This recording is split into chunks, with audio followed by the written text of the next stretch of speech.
Et salut les mecs, salut Adri, bienvenue dans notre premier podcast 100% réservé aux hommes. Donc si t'aimes les gonzesses, si t'es musclé et si t'aimes le foot, va chercher ta bière et tes cacahuètes. On commence maintenant avec la première info, Adrien, qui nous vient de Paris avec le code Kurzawa10 sur le site chicha.com qui permet d'avoir 10% de réduction sur toutes les chichas. Ouais, salut les gars, salut à tous. Bon Adri, des actus hyper chaudes là du côté du PSG. On commence par quoi? Il y a plein de choses à dire là sur le PSG en ce moment. Déjà, le PSG la grosse news qui a prolongé Kurzawa de 4 ans. Donc ça a été le gros choc pour tous les supporters. Ah, Vas-y, je sais pas ce que t'en penses. Ouais, je pense que personne n'en pense rien en fait, parce que ce mec il est capable de faire des gros matchs comme de faire des gros matchs pourris, donc on sait pas Quand- en fait. En On sait vrai, pas. de base, ce type, c'était quand même, on rappelle, la grosse promesse Mm. du successeur pour prendre la succession à ce poste de Maxwell, qui Ouais, était, c'est vrai. euh, qui était Excellent. un des meilleurs arrière-gauche de l'histoire du PSG. Sa saison à Monaco a été incroyable. Moi, il me faisait bander.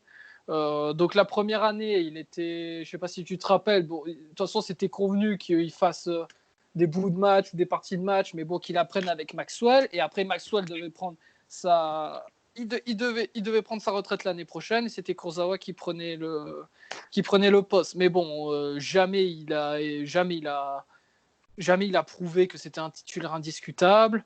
Il y a toujours eu des problèmes, il y a eu des excès de comportement. Son hygiène de vie, de ce qu'on a entendu dans différentes sources, c'était n'importe quoi. Enfin, il fait pas, et puis même, tu vois sa dégaine, enfin, il fait pas super sérieux, quoi. Non, Bah, c'est vrai mais il fait très footballeur du 21e siècle. Hein. voilà, c'est exactement ça. Donc après, s'il a une dégaine comme ça, mais qui fait des gros matchs, bon, bah ça me va, tu vois. Exemple Depay, il fait un peu sa star, un peu son gars, mais il sort des gros matchs quand même. C'est vrai, non, je suis d'accord avec toi. Maintenant, si c'est pour être la doublure de Bernat, ça le fait, moi. Je trouve que franchement, ça passe, quoi. Tu vois, quand Bernat il a besoin de souffler un petit peu contre Angers, tu mets un Kurzawa, je pense qu'il y a de quoi faire, quoi. C'est pas totalement incohérent, voilà ce que je veux dire. La Ben, en seule fait, chose qui aurait été ouais. plus cohérente, finalement, ça aurait été de le vendre et de prendre un petit jeune pour justement suppléer Bernat. Mais bon, d'une certaine manière, c'était Après, l'alternative. si je me mets dans la position de Leonardo, donc le club, comme tous les clubs, ont perdu du fric au mercato, et donc on va avoir un budget mercato transfert bien diminué. Et il y a d'autres priorités à d'autres postes. Donc Meunier qui s'est barré, il faut absolument acheter un arrière droit parce que Kerrer et Dagba, ça va pas du tout. Thiago Silva se barre, est-ce qu'on achète un défenseur? Et aussi, tout le monde. Donc Icardi, il est passé à 50, c'est parti dans le budget de cette année 50 millions. Et on en reparlera tout à l'heure. Et surtout, de ce qu'on a compris, c'est toi qui vas m'aider pour dire le nom du milieu de terrain de l'Inter que j'arrive jamais à prononcer. Milinkovic Savic, moi non plus je Voilà, galère. voilà. Bon, bah, et lui, de ce que j'ai compris, c'était 60, 70, 80 millions. Ouais, Donc, c'est une grosse enveloppe pour lui. comme tu as dit, c'est toi qui l'as dit, c'est pourquoi pas une bonne idée. Tu le gardes, on le prolonge de 4 ans parce que sinon il allait partir libre. Et en cas, de toute façon, si c'est une brêle, on le vire l'année prochaine et on prend un bon. Ouais, c'est ça. Et puis on peut toujours en tirer 15 millions. Kurzawa, je pense qu'il gardera toujours une bonne cote dans des clubs, tu sais, des petits clubs anglais qui sont Des, des, ambitieux, mais qui c'est pas non plus le. des clubs qui regardent jamais les matchs du PSG, Ouais, j'espère. voilà. Non, non, c'est vrai. Bon, c'est vrai. Une news étonnante pour démarrer. Après, bah, on peut parler de quoi? De la signature d'Icardi pour 4 ans, qui remplace au poste Cavani, qui en fait se révèle être une grosse ordure. Cavani, le bon samaritain de toujours, en fait, est l'ordure du club, quoi, qui refuse de jouer parce qu'on ne le prolonge pas, si je dis pas de bêtises. Ben, ça, c'est quand même un des plus gros retournements de veste. Enfin, je ne me rappelle pas dernièrement, dans l'histoire du football restant, un aussi gros retournement de veste. C'est un peu comme au catch, ce qu'on appelle les heel turns, où le gentil devient méchant. Parce que ben, tout le monde Enfin, même s'il y en avait qui pouvaient critiquer un peu Cavani sur sa technique, etc. Mais tout le monde le suçait en disant ouais, Cavani, c'est un des derniers mecs bien dans le foot business. C'est Il va un vrai. pêcher. Voilà, il Il mettait a les valeurs de la exactement. nature, C'est le etc. pêcheur, là, le paysan, alors qu'il touche 10 millions par an. Bon. Et ouais, et comme tu as dit, ben là, il laisse le club alors que va y avoir le final 8, la Ligue des Champions en fin août. Donc on rappelle, là j'ai les dates sous les yeux, que le PSG est déjà qualifié en quart de finale, ce qui n'est pas le cas d'autres clubs qui auront leur match retour de huitième de finale à faire. Mais le final 8, en fait, les premiers quarts de finale se joueront, le Ligue des Champions et quarts de finale seront le 12, 13, 14 et 15 août. Et ça ira potentiellement pour le PSG jusqu'en finale, on l'espère, le 23 août à Lisbonne. Donc voilà, Maintenant, j'ai envie de te là. dire, est-ce qu'on n'a pas que ce qu'on mérite avec Cavani? Je veux dire, on l'a jamais bien traité, quoi. Le mec s'est toujours comporté bien, et pour nous, coup, le PSG, c'est vraiment toujours. Je dis on, le PSG s'est toujours comporté avec lui de manière pas très classe, quoi. Ouais, enfin, je veux dire. Enfin, il faut que tu me développes parce que Bah, déjà, il s'est pas montré pas très classe, mais bon, moi, tu me payes 10 millions par an, non, j'en ai oui, un peu ouais, rien à non, mais foutre. j'étais sûr que t'allais dire ça. Non, mais j'étais sûr Ouais, que t'allais dire ça, mais il faut se mettre dans le référentiel du foot où tout le monde gagne ça au PSG. Ce que je ouais. veux dire, c'est que quand il y avait Laurent Blanc et Ibrahimovic, il a toujours joué ailier gauche alors que ça lui cassait les burnes, il n'a jamais rien dit. Il y avait déjà quand même Zlatan qui était indéboulonnable.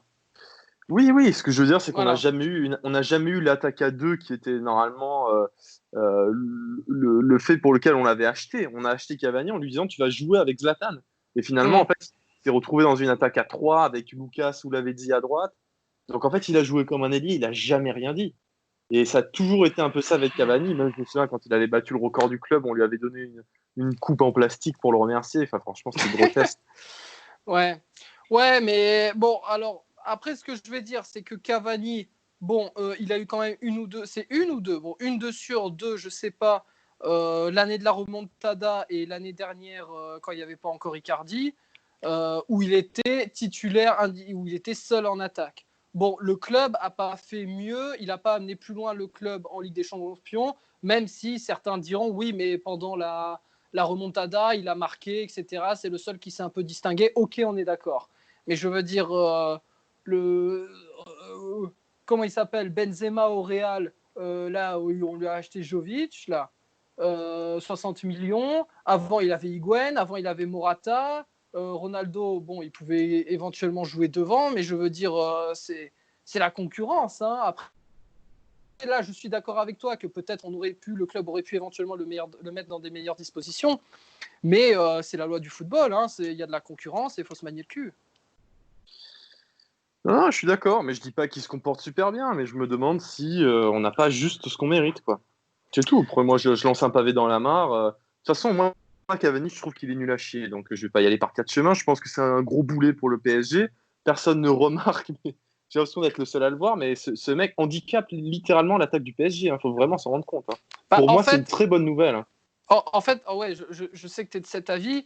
En fait, ce qu'on peut dire, c'est que avec le recrutement de Neymar et Mbappé, Cavani a du mal à se situer dans l'attaque. C'est-à-dire qu'avant, donc l'année de la remontada, le jeu était fait pour mettre des caviars à Cavani et que Cavani plante. Et on rappelle que cette année, bon, même s'il y avait eu la remontada, il avait planté de ouf. Mais bon, c'était des Di Maria, des Lucas, etc., qui étaient à son service, des Draxler, qui étaient à son service pour mettre caviar sur caviar. Et donc là, Cavani était aux anges. Et vas-y qui avait les centres, et vas-y qui avait des balles en profondeur qu'il aime bien, parce que lui, on peut dire ce qu'il veut, mais niveau appel de balles, c'est une des références en Ah, Europe. c'est un monstre. Hein. Voilà. Ça, il n'y a rien à dire. Hein. Voilà, mais là maintenant, le jeu on est beaucoup plus technique en attaque avec les quatre fantastiques, Neymar, Mbappé, Di Maria, ça va à 100 à l'heure dans les petits espaces, ça essaie de combiner. On est d'accord que Cavani, c'est pas le profil type de l'attaquant qui marche. Et Icardi, même si bon, c'est pas, on va pas, après c'est à débattre, mais je pense ça sera beaucoup plus dans cet esprit, dans cette tactique qu'on a maintenant en attaque avec les 4 fantastiques. Ouais, bah après, moi, tu sais ce que j'en pense, c'est-à-dire que je crois qu'on est finalement dépendant du style de Cavani, c'est-à-dire un non-style, hein, c'est-à-dire il faut rentrer dans la surface et trouver Cavani qui est certes ultra bien placé, mais enfin, tu n'as pas de variété. Je ne sais pas si tu remarques, mais toutes les équipes qui jouent contre le PSG en Ligue des Champions, ils savent que si on rentre pas dans la surface et qu'on n'est pas à 2 mètres de la cage, on ne marque pas. Je te mets au défi de me trouver un but qui était marqué hors de la surface par le PSG depuis qu'il y a Cavani qui joue seul en pointe. On n'en marque jamais. Il n'y a jamais une frappe de loin. Il n'y a pas de variété. Bah, nos milieux. Alors là, je suis totalement 100% d'accord avec toi, mais je veux dire, là, en tout cas, jusqu'à aujourd'hui, on n'avait pas énormément de profils tireurs de loin. Donc Verratti lui demande Ouais, pas. bah c'est un problème. Ce que je veux Verratti dire, lui c'est demande que pas. Ouais. je veux dire, quand tu regardes Harry Kane, Agüero, Timo Werner ou quoi, je veux dire, les mecs, ils bourrinent, quoi. Tu vois, ils sont à 25 mètres, paf, ils envoient une frappe.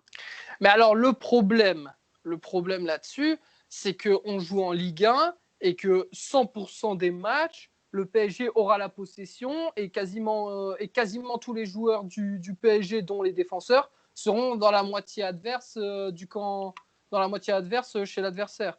Donc, dans le camp de l'adversaire, pardon. Donc, ce qui fait que Cavani se retrouve toujours dans la surface, ce qui fait que tous les joueurs se retrouvent, voilà.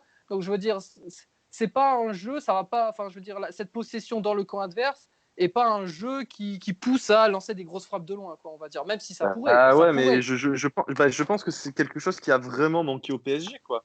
Quand tu es en difficulté contre une équipe et que tu veux à tout prix rentrer dans la surface, alors que mettre une bonne bourrine des 20 mètres, quand tu as la qualité de frappe de Di Maria, de Neymar. Bon, Mbappé, je sais pas ce que ça vaut en frappe de loin, mais moi, je pense que c'est quand même mieux que Mitroglou, donc faut peut-être pas Ouais, exagérer. Moi, je ouais. trouve que quand j'ai regardé la compile, j'ai fait exprès de tous les buts du PSG la saison dernière, bah, j'étais choqué, quoi. Il y en a pas un hors de la surface. Et Savic, c'est un gros bourrin de loin. J'en sais rien. Honnêtement, je sais pas. Je sais qu'il récupère plein de ballons, mais je regarde pas les matchs de la Lazio, tu vois. J'ai chose à faire, mais en tout cas, je pense que c'est pas ça, c'est pas sa qualité première, quoi, d'envoyer des frappes de loin. Mais Ouais. c'est moi, tu vois, ce qui m'énerve un petit peu, c'est que à l'époque, enfin, c'était, putain, ça remonte hein, maintenant que Cavani il a signé au PSG. Et je me souviens, je regardais des compiles de lui à Naples. Je me disais, attends, mais lui, ça va être un truc de fou au PSG. Le mec, il marquait quasiment tous ses buts hors de la surface. Voilà, donc c'est C'était, ça, c'est ce qu'on a dit. C'était C'est que des petits c'est- enroulés plats du pied à la Thierry Henry dans le petit filet. C'était magnifique. Il a plus jamais fait ça au PSG. voilà, c'est le jeu du PSG. Alors peut-être qu'il pousse pas les joueurs à lancer des frappes de loin, quoi. Bah ouais, Peut-être que avec Icardi, ça ira mieux, ça. je pense pas. Je pense que c'était pas du tout le bon profil pour le PSG, mais bon, ça, j'espère pour eux que je me trompe, hein, mais pour moi, il fallait un attaquant un peu plus technique, quoi. Tu vois, j'aurais bien aimé un Timo Werner ou un Jiménez de Wolverhampton. Je sais pas, pas forcément un mec aussi fort que dans la finition qu'Icardi, mais un mec un peu plus mobile, quoi. Quand même, s'il y a quelques années, je t'aurais dit qu'un jour, même tu sais, au début du rachat du PSG, tu vois, Ah oui, non, quand mais c'est sûr qu'on on fait avait, grave les on, fines on- bouches, hein. on avait quand même, on avait quand même Zlatan, Lucas, ok. Mais je veux dire, je sais pas si tu te rappelles, on en parlait tous les deux, mais nous déjà quand on avait signé Di Maria, mais tu te rappelles pas, mais c'était un truc de fou déjà de signer C'est vrai Di que c'était Maria. pour le PSG, Tu- c'était tu- incroyable, hein. quand on dit mais c'est Di Maria, mais c'est pas possible qu'on signe Di Maria, tu vois. Pour nous, c'était comme si Messi signait. Et, euh, et après, je t'avais dit, je me rappelle tout l'été, on avait débattu, il vient pas, Neymar, il vient pas, c'est pas possible. Tu Et me dois finalement, toujours un resto d'ailleurs. je te donne un resto. Et Mbappé après, et là, Icardi vient de signer, enfin, je veux dire, tu vois, vraiment, enfin, qui même il y a 5 ans, quand on était encore à recruter des cricots, t'aurais dit dans 3-4 ans, t'auras ton attaque Di Maria, Neymar, Mbappé qui est le joueur le plus coté au monde, et Icardi qui est franchement, un des attaquants par rapport à l'âge et au talent, un des joueurs les plus cotés sur le marché. Ah Donc, non, mais je suis d'accord. Mais moi, je te dis pas qu'il fallait prendre Harry Kane, mais je dis que par rapport à Neymar et Mbappé, ça aurait peut-être été plus cohérent d'avoir un attaquant un peu plus vivace, quoi. Parce qu'il me semble moi, qu'Icardi, moi, putain, moi, il va pas attention. vite, hein. Ouais. Il me semble que Icardi, c'est Alors, Mitroglou en alors précis, hein. Icardi, il va pas vite, mais je crois qu'Icardi déjà vient d'arriver au club. À mon avis, quand tu viens, lui, il a joué à l'Inter, bon, qui est quand même un grand club, mais je veux dire, il jouait pas avec Messi. Enfin, je veux dire, c'était pas non plus, c'était lui la Oui, star oui. de l'équipe, tu vois. Donc, c'était pas non plus des archi-pointes à côté de lui. En plus, c'est l'Inter qui n'avait pas encore été racheté.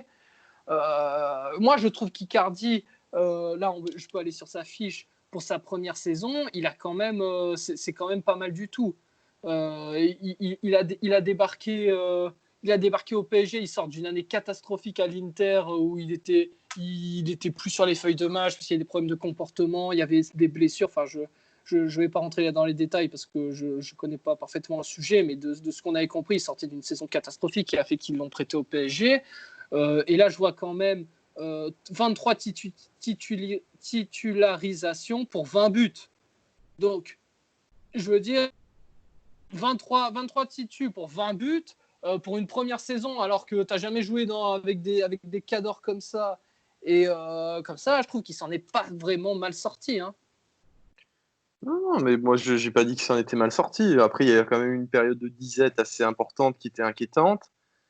Et bon, bah écoute, on verra. On verra déjà pendant le final 8 ce que ça va donner. Là, le final 8, voilà, on verra, on verra. Moi, je souhaite pour le De toute façon, PSG. ce sera lui. De toute façon, là, il n'y a plus de doute, c'est lui en pointe. Hein. Oui, oui, c'est sûr. Mais après, moi, ce qui me fait un peu bizarre, c'est que je sais pas si Icardi se blesse, comment on va gérer le truc, quoi. Ouais, bah quand même, je veux dire, ce serait vraiment un coup du sort qu'on ait à jouer 4 matchs et que là, on est Ah non, notre mais je attaquant. te parle pas de ça. Moi, je te parle pour l'année prochaine. Alors, à mon avis, moi, donc là, on peut arriver sur un autre sujet, quel mercato pour l'année prochaine. C'est sûr qu'il nous faut un remplaçant, même éventuellement d'un niveau moyen pour Icardi, parce que, allez, tu vas me dire, ouais, mais si Icardi se blesse, tu mets Mbappé en pointe. Allez, pourquoi pas. Mais alors, je veux dire, ça veut dire que tu mettrais qui? Tu mettrais Sarabia à droite, bon, ça marcherait. Mais je veux dire, après, s'il faut faire tourner les joueurs, tu pourras pas mettre les 4 fantastiques à tous les matchs, quoi. Enfin, les 4 fantastiques sans Icardi. Ouais. Mais ouais, le départ de Icardi, rabat un peu le départ de Cavani, pardon, rabat un peu les cartes. Qui on achète devant? Ouais, bah écoute, ouais, pourquoi pas aborder le sujet du mercato du coup, parce que ça va être important, ça va être crucial. Hein. Donc là, si on fait le tour, gardien, on est bon. Alphonse Areola qui va revenir de son prêt au Real Madrid, d'après toutes les informations qui sortent, il va partir. Son avenir est plus au club. Et quelques infos sortent que des clubs en Angleterre comme Newcastle et Tottenham seraient éventuellement intéressés pour le prendre sans encore avoir émis de contact avec l'entourage ou le club. Donc ça à voir, mais ce qui est sûr, c'est que normalement, il ne restera pas chez nous. Ça, pour moi, C'est une bonne nouvelle. tu l'as toujours entendu sur Areola, c'est une excellente nouvelle. Keylor Navas a encore quelques années devant lui, on espère. Il a fait une très bonne Ah saison oui, oui, Keylor Navas, il a quand même cette année. encore 3-4 ans, je pense. Hein. Donc voilà, donc ça, on est bon. Défense centrale, le départ de Thiago Silva au Monstro. Merci pour tout, adios, t'as fait ton temps. Donc maintenant, on part éventuellement sur une défense, de ce que j'ai compris, selon les informations qui sont sorties de partout. De base, on ne va pas acheter en défense. Donc on partirait. Il y a eu un peu la rumeur, mais qui a été assez noyée, assez rapidement de Lucas Hernandez. Moi, ça me paraissait bizarre parce qu'il vient de.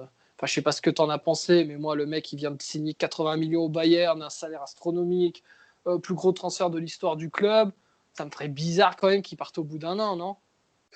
Oui, c'était pas très cohérent. Après, c'est les spéculations un peu dans la presse, mais bon, vu qu'il était en galère là-bas, c'était pas forcément incohérent.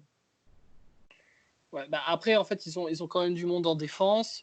Alaba a été repositionné.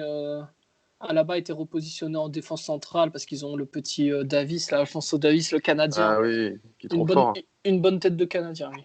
Et, Et- euh, donc voilà. Donc, enfin, je veux dire, c'est un peu bouché, mais ouais, on verra bien. Hein. Nous, on n'y croyait pas pour Neymar et ça s'est fait, mais ça me paraît bizarre. Et surtout, en fait, si tu achètes un mec 80 millions là, comme ça, le prix qu'il demanderait, ça te niquerait tout ton budget mercato. Et il y a d'autres postes, je pense, qui sont plus prioritaires à travailler dessus. Enfin, je sais pas ce que tu en penses.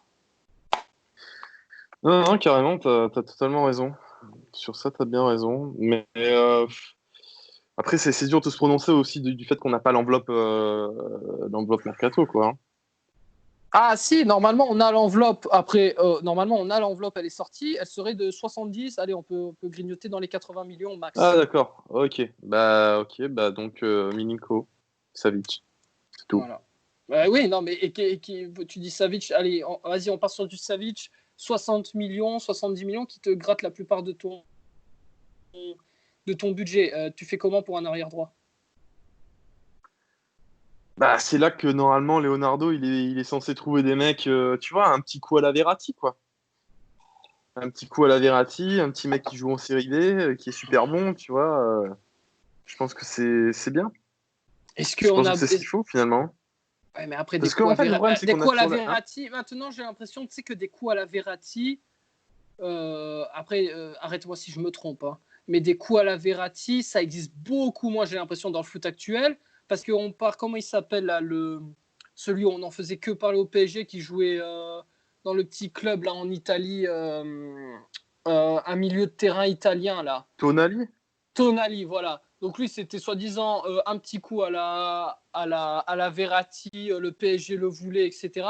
Sauf que lui, déjà, quand on en parlait de lui, alors qu'il joue en série B et que c'était un bon joueur, on en parlait de lui, déjà, minimum, c'était 30-40 millions. Donc, Ouais, c'est sûr que et il jouait en série B, il avait fait une bonne saison. après, le truc, c'est on dit 30-40 millions, mais ça sera sûrement négocié pour 15-20 millions au final, je pense. Ouais. Regarde. Enfin, moi, j'ai l'impression, enfin, comme on en a parlé l'autre jour en off, hein, mais Victor Osimhen, il fait une bonne saison. Là, il va partir pour au moins 60 millions à Naples.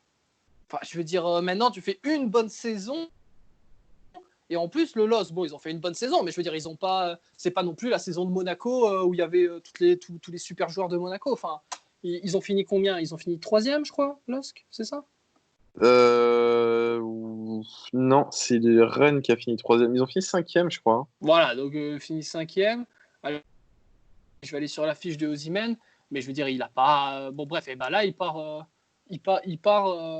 pour, je sais pas, pour minimum 60 millions, quoi. Donc, enfin, pour en revenir sur le sujet, que c'est chaud, vraiment chaud, j'ai l'impression de choper un coup à la Verratti pas cher et que d'un coup, ça va devenir un crack, tu vois. Ouais, après, il y a les pays d'Amérique du Sud aussi où on pourrait aller regarder. C'est qui l'arrière droit de Boca Junior ou de River Plate? Bah, peut-être qu'il est fort. Et peut-être qu'il coûte pas si cher que ça. Ouais. Moi, je dis ça, je dis rien, hein, parce que bon, au final, Lo Celso, même si on en a fait, on a fait un super recrutement pour en faire de la merde. Lo Il y a Celso, peut-être. j'étais le premier, et avec toi, à te dire, Lo Celso, c'est la plus grosse des conneries si on le vire. Ah bah oui, carrément. On s'est fait niquer, mais bien profond. Après, je crois qu'il y a eu un pourcentage à la revente, mais on s'est fait bien niquer sur le Ouais, Celso. au final, ça fait on l'a revendu genre 25 millions, quoi. Enfin, c'était vraiment nul. Mais en trois matchs, les gars, le mec, je l'ai vu jouer alors qu'il venait de débarquer de je sais pas quel bled. Là, il vient d'où, lui? De Boca? Non, de quoi de... Il venait d'où, ça? Je sais plus d'où il Je venait. suis plus en Argentine, River, ou je sais plus d'où il venait en Argentine. Mais le mec, en deux matchs déjà, alors qu'il vient de débarquer, tu vois qu'il était meilleur que Verratti. Et je veux dire, je suis pas un expert du foot, mais je veux dire, ça crevait les yeux qu'il avait un talent de fou. Après, ce qu'il a grillé, c'est son match en 6 face au Real Madrid. Mais le mec, Ah ouais, il a pourri. jamais joué la Ligue des Champions. Tu le fais jouer un poste qui est pas alors que de base, c'est un 10. Bon, voilà. Bon, bref, on va pas revenir là-dessus parce que ça va m'énerver. Mais, euh, mais voilà. Voilà. Je, je pense, donc alors on repart sur le dossier Mercato, Milinko Savic, là, oui, ce sera un super recrutement. Et donc tu le mets avec qui? Mais tu vires qui? Parce que là, il commence à y avoir du monde. On s'est toujours plaint qu'il n'y avait pas assez, mais là, on a qui? On a Herrera, même si on ne l'a pas trop vu cette saison. On a Gay, on a Verratti, on a Paredes, qui pour moi, j'ai de gros espoirs pour lui pour cette année. Ouais, moi aussi. Et éventuellement Draxler qui peut jouer au milieu. Ouais, c'est sûr que moi j'aimerais bien que tu arrêtes de me parler de Draxler et Kerrer comme des éventualités pour l'effectif parce que Draxler, je viens de revoir, c'était 40 millions. ouais. Non, mais ça c'est 40 millions, ouais, tu vois. 40 millions, Draxler, hein, sans Ouais, compter le salaire, les primes oui, à tu la nous aurais filé signature. 40 millions en étant directeur sportif, on n'aurait pas fait ça. Putain, Mais on a bon, quand bref. même payé 40 millions Draxler, quoi. Ouais. Enfin bref. Ouais, Arrêtons de parler de ça parce que ça va m'énerver aussi. ouais bon, et ouais, donc alors tu vires qui? Imaginons qu'on prenne Savic, là, Milinko Savic. Comment on fait? On est trop là, surtout qu'en plus, si on joue maintenant en 4-2-4, ça veut dire qu'il y a deux postes pour là déjà 4 joueurs, voire 5. Donc ça veut dire 6 joueurs au poste. Qui tu vires?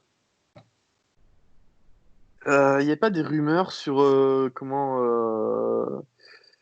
celui qui a tout le temps la banane là. Gay? Ouais, sur Gay, qui voulait se barrer ou je sais pas quoi, qu'on voulait le vendre. Non, non, ça a été vite. Il y avait quelques rumeurs d'Angleterre, mais le joueur a directement démenti et il a dit même que Leonardo, enfin que c'était n'importe quoi, que Leonardo était jamais venu le trouver pour un éventuel départ ou Bon quoi. bah, Enfin, c'est parfait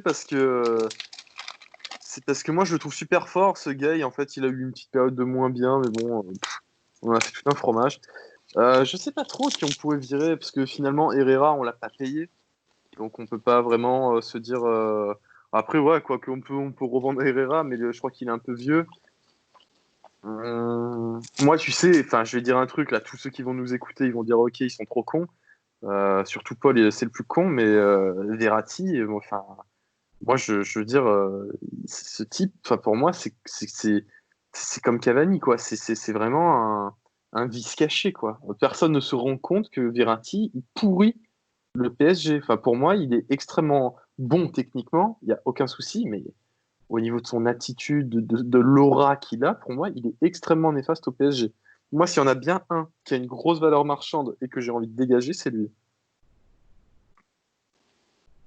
Verratti quittera jamais le PSG aujourd'hui. Ouais, voilà, non, mais moi, je te dis ça, si j'étais directeur sportif, ça ferait longtemps qu'il serait parti. Ah ouais, ouais, Et surtout qu'à un moment, il voulait se barrer au Barça, il faisait le cador et tout. Aujourd'hui, maintenant, ouais, ouais. il sait qu'il a plus aucune cote et maintenant, c'est lui qui suce le PSG, qui dit ouais, je resterai au PSG toute ma carrière.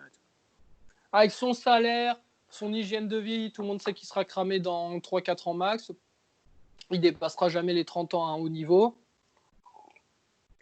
Euh, personne ne veut, personne n'en veut. En tout cas, jamais à ce salaire-là, jamais lâcher 50 millions de base. Donc moi, en fait, là, je viens d'y penser, mais c'est une proposition. Hein.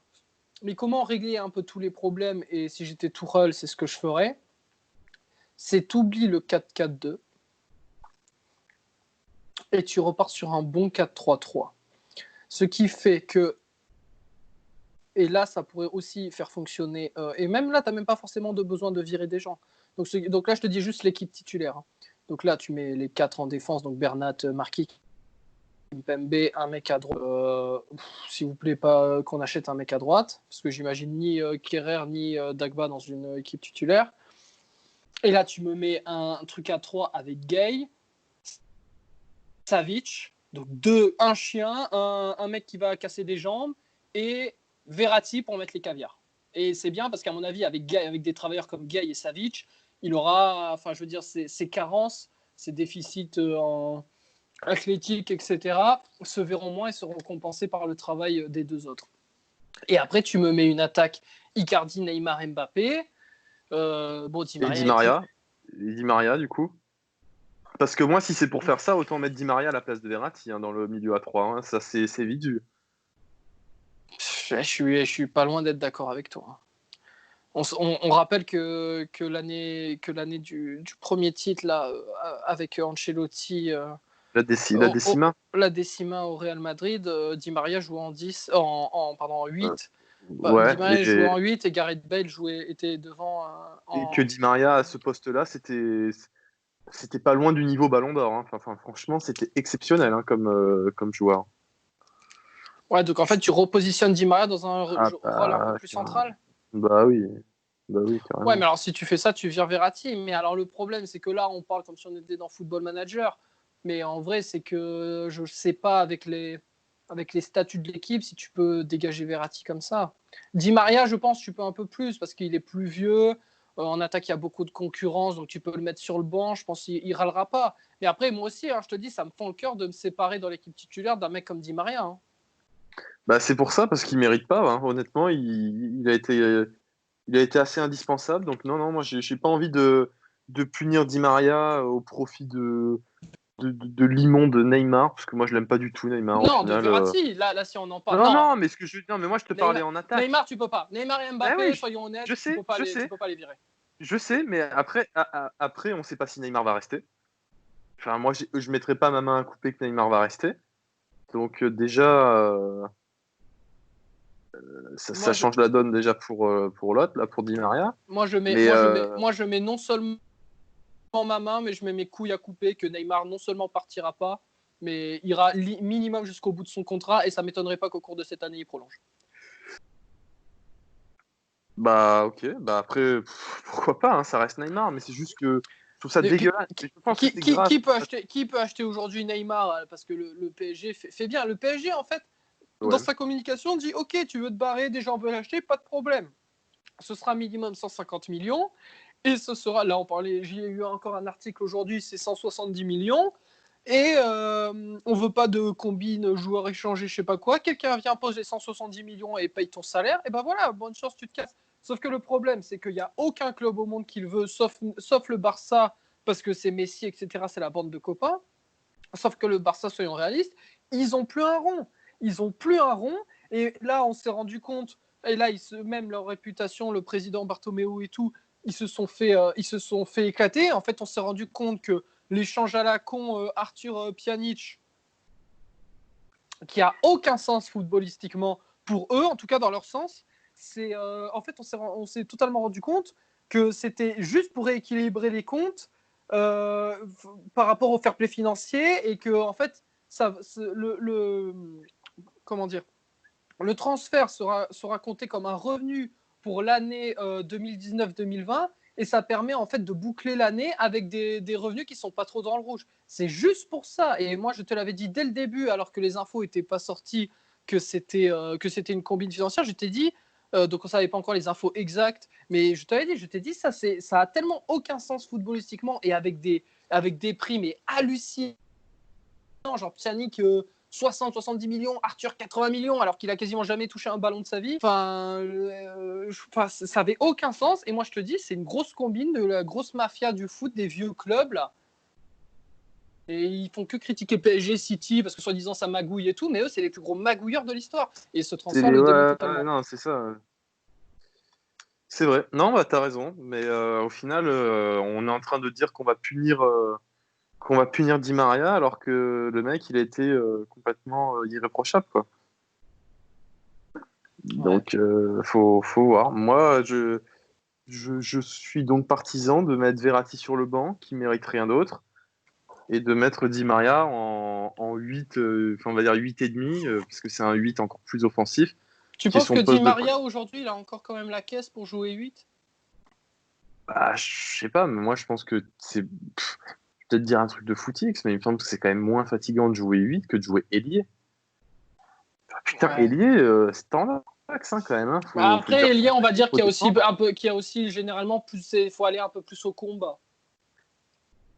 Soit être un vicieux, un peu comme Ce Verratti, que mais je il veux faut dire, c'est aussi. que ce Ouais. que je veux dire, c'est que Verratti, je pense qu'il court pas des masses, hein, pendant un match. Hein.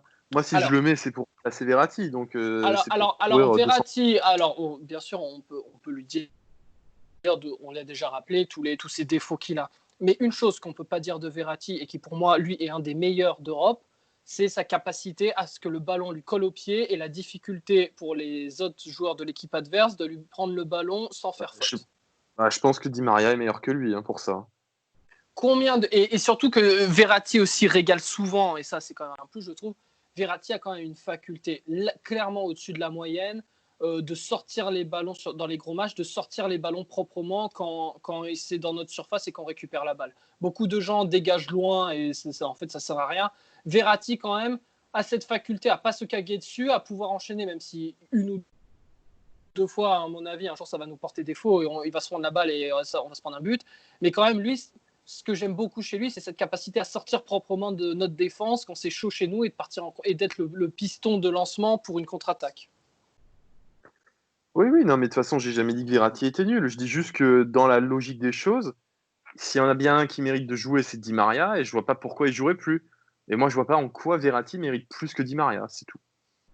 C'est tout. Ok. Donc après, à voir, hein, un peu pourquoi même pas faire un 4-4 de losange avec Di Maria en 10 sauf que c'est débile parce que ça met toujours Icardi. Ouais, mais là, tu vires Neymar alors. Ouais, bon, on a qu'à jouer à 12, hein, c'est bon. La, On fait un 4-4-4. la Mélétas signée Qatar. Voilà. Ça va. Bon, et donc ça va. Donc on est d'accord quand même. Moi en fait, et moi, une dernière chose sur ce 4-3-3 éventuel que je te le dis, c'est que tu mets Icardi en pointe vas-y que je te prolonge Choupeau. Moi, je te le prolonge, Choupeau, il est sympa. Non, mais je te le prolonge, oui, mais c'est la mascotte du club. Mais je veux dire, vas-y, on va jouer un vieux match à Angers avant la Ligue des Champions. Ce qui est bien, c'est que Choupeau, il s'en bat les couilles, il a toujours la banane, il paraît qu'il est adoré des coéquipiers, c'est pas mal, c'est bien. Et vas-y, qu'il y a un vieux match à Nancy ou à Amiens 3 jours avant le match de Ligue des Champions. Et ben voilà, et ben moi, tu me mets Choupeau, tu vois, surtout si en plus il y a un ou deux blessés déjà. Choupeau, il joue avant-centre et il joue de base, il est ailier gauche. Ben voilà, tu me mets une équipe Choupeau-Draxler, ce sera toujours meilleur que l'équipe d'Amiens, tu vois. Non, non, ouais, c'est sûr. Après, il a un gros salaire quand même, ce bâtard. Hein. Il me semble qu'il tourne à Non, 4-5. mais ouais, je sais pas. Mais ce sera toujours mieux, tu vois, ce sera toujours mieux que de payer un mec qui. Ouais, je sais pas. Parce qu'en fait, notre buteur titulaire, maintenant, on l'a, tu vois. Donc, est-ce que c'est une bonne chose de. Est-ce que c'est une bonne chose de prendre un mec, une étoile montante qui coûterait cher et qui voudrait jouer, donc ce serait encore un gros caractère, un gros ego dans le vestiaire et que ça fasse des problèmes. Moi, Choupeau, c'est pas mal. Et puis, vas-y, qui se blesse, c'était qui C'était Sarabia qui était en pointe. C'était contre qui? C'était le match aller, je crois. C'était le match aller contre Dortmund, je crois. Où il y avait Sarabia en pointe. Je sais plus quel match c'était où Sarabia avait joué en pointe une fois dans un 4-4-2 et il était top. Il était top. Donc ah mais non, qu'est-ce que je raconte? Non, c'est le match retour. Sarabia était en pointe. Attends, Ça remonte trop. Bon, je sais, Il y a bon, trop je sais longtemps. qu'à un des matchs là de Ligue des Champions, Sarabia était en pointe et il avait bien joué, il y avait un gros travail. Et puis même si, voilà, c'est pour ça, on avait ça, tu sais pourquoi? Parce que Mbappé était malade et après même il était rentré à la place de Sarabia les 15-20 dernières minutes et on avait dit que ce changement était ridicule, catastrophique, de quand il était sorti, l'équipe faisait plus rien. Si, c'est le match retour. Il était en pointe avec Cavani et ils avaient fait un travail incroyable devant. Donc voilà. Donc vas-y que tu mets un 4-3-3 et donc tu me mets Icardi, Neymar, Mbappé à droite. Un jour Icardi se blesse, bon bah c'est pas grave. Comment il s'appelle? Mbappé va en pointe, Sarabia prend à droite ou Di Maria prend. Voilà, juste tu me mets un petit Choupeau et Draxler pourra plus jouer. En vrai, s'il y a que 70 pour conclure, s'il y a que 70-80 millions à mettre, prolonge-moi Choupeau. Mets-moi quasiment la totalité et tu divises tu divises l'apport en deux entre Savic et à prendre un bon arrière droit. Et c'est terminé, le mercato il est fait. Non, je suis d'accord. Il n'y a pas tant à faire que ça. Hein. C'est pour ça qu'on en revient à Kurzawa. C'était une bonne idée de le Voilà. prolonger. Comme ça double les postes. En, Maintenant, c'est aussi en défense centrale que t'as Kimpembe, Marquis, Diallo. Ouais, en espérant que Kimpembe nous fasse maintenant devienne le joueur qu'il a montré qu'il était au match retour de Dortmund. ouais, c'est vrai. Parce que lui, il peut passer de excellents matchs, comme tout le monde l'a remarqué au match contre Dortmund, super match, top, tip top.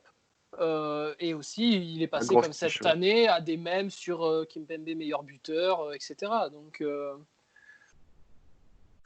voilà, si il devient le gros défenseur qu'il est censé devenir, moi ça me va parce qu'il y aura, même si ça fait pas plaisir que je sais que tu vas friser en entendant ça, il y aura Kerrer derrière et il y aura Diallo derrière. Il y aura toujours un ou deux petits défenseurs. Tu sais, le gros Black là qui à un moment il jouait en début d'année, pas Kwasi, mais il y en avait un autre là, une espèce de grosse montagne de muscles là, 1m90 minimum.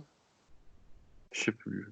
Je me Je souviens sais pas. plus le nom, mais je vois bien. Donc tu vois, contre des vieilles équipes pourries, il y aura toujours un petit jeune qui pourra jouer, tu vois. Ouais. Après, c'est vrai que si Kimpembe il garde son bon niveau avec Marquis, c'est solide comme défense. Hein. Il n'y a pas de Ouais, souci. Hein. voilà. Marquis, il n'y a rien à dire. Bon, très bon défenseur. Voilà. Est-ce qu'un jour ce sera,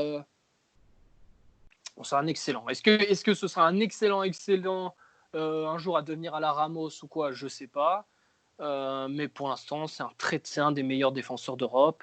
Et en espérant qu'avec le départ de Thiago Silva, et que là, ce sera lui qui aura les clés du camion. Et en plus, qui aura certainement, avec le départ de Thiago Silva, le poste de capitaine titulaire. Enfin, titulaire capitaine à temps plein, parce que là, il était vice-capitaine. Voilà. Voilà. Donc, on a dit, on est d'accord tous les deux, Savic et un arrière droit. Et puis voilà, et on est parti pour casser des culs. Je suis d'accord, ça conclut bien ce premier podcast. Je sais pas si tu as des choses à rajouter. Ah oui, on a oublié de dire que ce podcast était sponsorisé par le site web Chicha France. Et si vous utilisez le code promo Kurzawa10, vous avez une ristourne de 10% sur votre chicha. Voilà. Ça va? Important à préciser ça. Important à Parfait. préciser. Ça a Bon, été dit allez, dans l'intro, mais bon. Bon, allez euh, les amis, allez, portez-vous bien à un et à prochain bientôt. podcast. Allez, pour parler foot. Ciao. Ciao.